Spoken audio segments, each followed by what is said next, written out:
Gusto ko lang bigyang pansin itong comment na ito. Actually, hindi ako ang nakakita nito. Isang masugid nating taga-subaybay. Pa-shoutout po sa iyo, Ma'am Mary Jane. Finorward niya sa akin, Sir, nabasa mo na ba tong comment mo sa isang video mo na ito? Okay. Ito kagagaling kung nag-sideline ka bayan, ha? Ang sarap mong hatawin ng ganito yung nag-comment. Okay? Teka lang, magbigay lang ako ng opinion ko dito. Kaming mga tinatawag mo, ma'am, okay lang sa akin sana yung message mo na to. Sa akin na lang huwag mong isama yung mga kababayan natin na nagtatrabaho sa loob ng bahay. Huwag mong isama yung mga kababayan natin na naglilinis ng puwit ng mga pasyente dito sa ibang bansa. Oo, alam namin.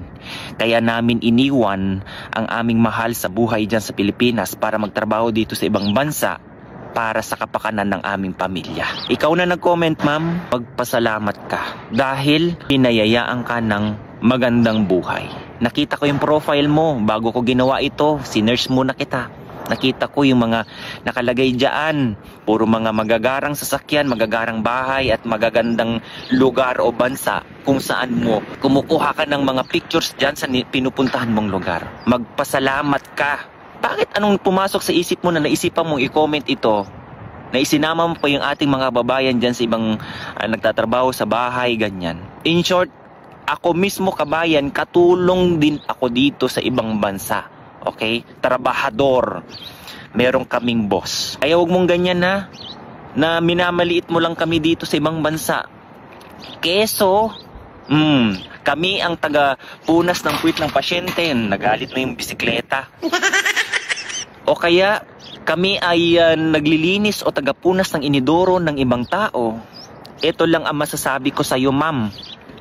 Alam mo ba na marami akong kakilala, sa totoo lang, na bilang isang nagtatrabaho sa loob ng bahay, in short, katulong, marami yang napatapos na mga anak, pamangkin, o kaya pamilya sa pag-aaral. Ito na lang i-example natin. Ikaw ba ay nagpapacheck up? Tandaan mo, baka yung pinagpapacheck upan mong doktor, anak yan ng isang katulong. Baka yung gumawa sa magarang bahay mo, anak yan ng isang katulong. At kung ikaw man ay may anak, baka yung anak mo, yung teacher o guro na nagtuturo sa anak mo ngayon, baka isang anak yan ng isang katulong. Umiinit yung panot ko sa'yo eh. Dinadamay mo pa yung mga kababayan natin na nagtatrabaho ng marangal. Ano naman kung kami tagapunas ng puwit ng pasyente at yung iba tagapunas ng inidoro ng ibang tao? Marangal naman yan, kabayan na. May mali ba dyan? Bawat punas namin ng puwit ng pasyente, dolyares. At bawat kuskus namin ng inidoro, kabayan, dolyares ang katapat niyan. Pinagpapawisan, pinagpapaguran, at pinagtatrabuhan namin yan. Hindi namin yan hinihingi sa ibang tao, kabayan, para mabigyan ng marangal na buhay ang aming pamilya na naiwan dyan sa Pilipinas. Isipin mo yan, may mga ganyang tao pa pala talaga. Ano ba namang klase? Siguro nung napanood mo yung mga ibang content ko, siguro lumiit yung utak mo. Kami, alam mo ba, kaming mga nagtatrabaho sa ibang bansa, malaki ang ambag namin dyan sa ating bansang Pilipinas. Kami ang tinatawag dito na genuine heroes. Bakit? Kabayan, sa tax pa lang buwan-buwan. Nagbabayad din kami niyan. Sa bawat padala namin dyan, may mga kaltas yung tax, kabayan. Kaya huwag mo po kaming lait-laitin, ha? Huwag mong i-down ang personality namin. Sa totoo lang, ikaw siguro yung tao na pag may nakita ka, titingnan mo yung tao mula ulo hanggang paa. Mula paa hanggang ulo. Sorry. Okay? Kasi ang hirap ng ganyan eh.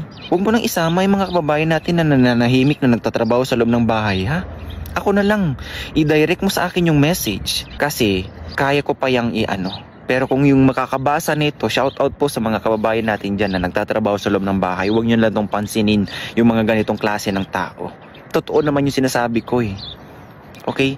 Marami po ang mga kababayan natin sa totoo lang na nagtatrabaho sa loob ng bahay. Hindi nakapag-aral o hindi nakapagtapos. Pero nakapagpatapos sila ng kanilang mga anak. Kapatid, marangya yung buhay mo. Bakit ganyan ang pag-iisip mo? Diyan ka ba yumaman sa ganyang pag-iisip? Diyos mio. Kung meron ka, sige mamigay ka, tumulong ka, gumawa ka ng kabutihan, hindi yung ganyan na nang down ka ng ibang tao. Okay? Yan lang masasabi ko sa iyo, ma'am. Huwag mo kaming lait-laitin sa aming status na nasa ibang bansa. Ano naman kung kami ay tagapunas ng puwit ng pasyente? Ano naman kung kami ay tagapunas ng inidoro ng ibang tao? Marangyang trabaho yan, kabayan. Akala nyo biro yung mga trabaho sa loob ng bahay? Diyos ko, kung alam mo lang. Tumulong ka kaya kaysa ganyan ang naiisip mo sa totoo lang. Ha? God bless sa'yo, ma'am. Sana haba pa buhay mo. Bye-bye.